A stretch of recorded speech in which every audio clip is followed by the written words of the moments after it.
အားလုံးပဲမင်္ဂလာပါခင်ဗျဒီဗီဒီယိုလေးမှာတော့ကျွန်တော်တို့ဒီ AutoCAD မှာပါတဲ့ဒီ calculator ကိုအလွယ်တကူဘယ်လိုမျိုးယူသုံးမလဲဆိုတာကိုလေ့လာကြည့်ပါမယ်calculator ကိုယူသုံးမယ်ဆိုရင်ကျွန်တော်တို့ဒီမှတ်ထားရမယ် command လေးနှစ်ခုရှိတယ်ပေါ့နော်အဲ့ဒါကတော့ဒီ CAL နဲ့နောက်က juicy ပေါ့နော်CAL ဆိုတာဒါကတော့ calculator ပေါ့နော်calculator ရဲ့အတူကောက်ကိုယူထားဖြစ်ပါတယ်အဲ့တော့ juicy ဆိုတာတက်တာ quick calculator ပေါ့နော်အဲ့တော့ကျွန်တော်ဒီပထမဆုံးဒီ CAL ကိုဒီ command မှာအရင်ရိုက်ကြည့်မယ်ပေါ့နော်အဲ့တော့ CALဒါဆိုရင် CAL အနာပေါ့နော်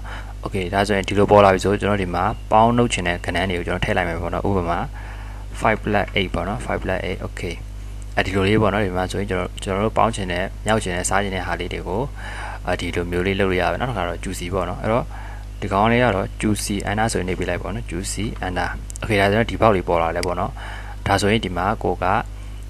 ခဏန်းတွေရှိမယ်နောက်ကဒီပေါင်းနှုတ်မြောက်စားပေါ့နော်နောက်ကဒီမှာsin cos tan ပေါ့နော်ဒီ sin တင်းနဲ့ sin နဲ့ဟာလည်းရှိမယ်ပေါ့ဒါဆိုတော့ဒီမှာဒီ quick calculator နဲ့ဒါကိုကအလွယ်တကူယူသုံးလို့ရတယ်ပေါ့နော်နောက်တစ်ခါကျတော့ဒီအပေါ်ကဒီ ribbon မှာပေါ့နော်ဒီဘောက်လေးမှာပါတဲ့ဒီ calculator ပုံလေးပေါ့နော်ဒီမှာတစ်ချက်ထောက်ကြည့်လိုက်ပေါ့နော်ဒီမှာဆို quick calculatorဒါလေးတစ်ချက်နှိပ်လိုက်မယ်ဆိုလဲဒီ quick calculator ဘောက်လေးပေါ်လာမှာပဲပေါ့နော်အဲ့တော့ဒီမှာဆိုလဲကိုကအလွယ်တကူယူသုံးလို့ရတယ်ပေါ့နော်အဲ့တော့ကျွန်တော်တို့ကဒီ AutoCAD တွေဆွဲတယ်ဆိုလို့ရှိရင်အများအားဖြင့်ဘေးမှာ calculator ကြီးချပြီးတော့ဒီလိုတစ်ခါကျရင်အဲ့လိုလုပ်နေတယ်ပေါ့နော်အဲ့တော့ဒီ tool လေးဆိုတာသုံးမယ်ဆိုလို့ချင်းကိုကပို့ပြီးတော့မှအဆင်ပြေရပေါ့နော်တတဖြစ်တာပေါ့အဲ့တော့ဒီအားလုံးပဲဒီအဆင်ပြေကြမယ်ထင်ပါတယ်ဒီကောင်းလေးကို